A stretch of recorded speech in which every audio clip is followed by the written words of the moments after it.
కీర్తన 27:8 వాక్యం. ఒక మాట చెప్పాడట, ఏమని? నా సన్నిధిన వెతుకుడి అని నువ్వు సెలవిచ్చావయ్యా.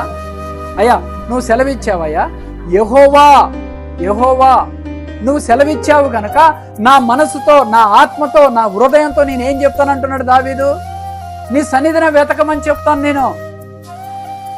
ఏమండి, దావీదు చిన్న వయసులో ఎంతో నమ్మకంగా బ్రతికాడు. ఎవరికి? కుటుంబానికి, దేవునికి, సమాజానికి, సంఘానికి, ప్రజలకి, యజమానికి, అందరికీ.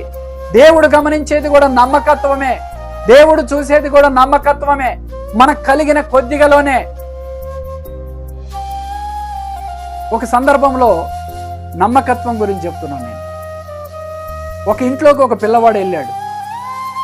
ఆ తండ్రి ఆ పిల్లవాడిని గమనించడానికి, వాళ్ళు మంచి ప్రార్థనా పరులైనటువంటి కుటుంబం, ఆ పిల్లవాడిని గమనించడానికి ఆ టేబుల్ మీద కొంత డబ్బు పెట్టాడు. అక్కడ ఆ పిల్లవాడు లోపలికి వెళ్ళి అన్నీ చూస్తున్నాడు, కానీ ఆ డబ్బులు మాత్రం ముట్టుకోలేదు.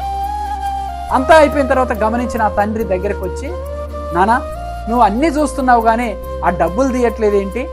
నేను లేను, అమ్మ లేదు, ఎవరూ లేరు కదా, మరి నువ్వు ఎందుకు తీసుకోలేదు అని అంటే, మీరెవరు లేకపోయినా మనం రోజు ప్రార్థన చేసే మన దేవుడు చూస్తున్నాడు అన్నాడు. దేవునికి స్తోత్రం, హల్లెలూయా.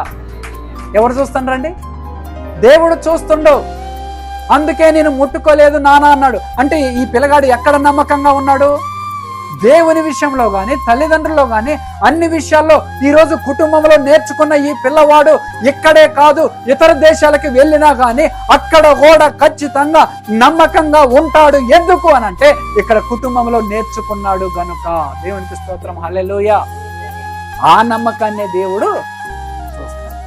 అందుకే ఇక్కడ దావీదు అంటున్న మాట ఏంటంటే, అయ్యా నా సన్నిధిని నువ్వు వెతకమని నువ్వు చెప్పగా, నా హృదయంతో, నా మనసుతో, నాతోనే నేను మాట్లాడుకుంటున్నా. ఏమనంటే, మనం ప్రతిరోజు దేవుని సన్నిధిలో వెతకాలి. దేవునికి స్తోత్రం, హల్లెలూయా. కాబట్టి పిల్లరా, రెండోదిగా మనం జాగ్రత్తగా ఏం వెతికే వారిగా ఉండాలంటే,